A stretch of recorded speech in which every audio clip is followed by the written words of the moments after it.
బాదంతో పూరి చేద్దాం. బాదం పూరికి బాదం పప్పుని వేసి పేస్ట్ చేసి తీసుకొద్దాం. మైదా పిండిని తీసుకొని జల్లించండి. కొంచెం బేకింగ్ సోడా, కలర్ కూడా వేయండి. నెయ్యిని ఒక 2 స్పూన్లు వేస్తాం, అంతా కలపండి. నెయ్యి వేస్తే మనకి ముద్ద అవ్వాలి. పేస్ట్ చేసిన బాదం పప్పుని వేసేద్దాం.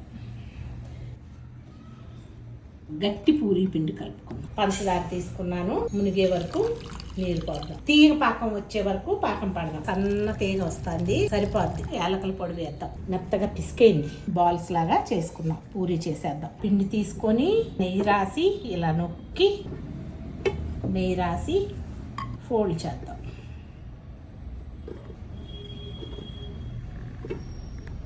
చిన్న చిన్నగా ఫోర్క్తో ఇలా చేయండి. లవంగ మొగ్గ గుచ్చాను.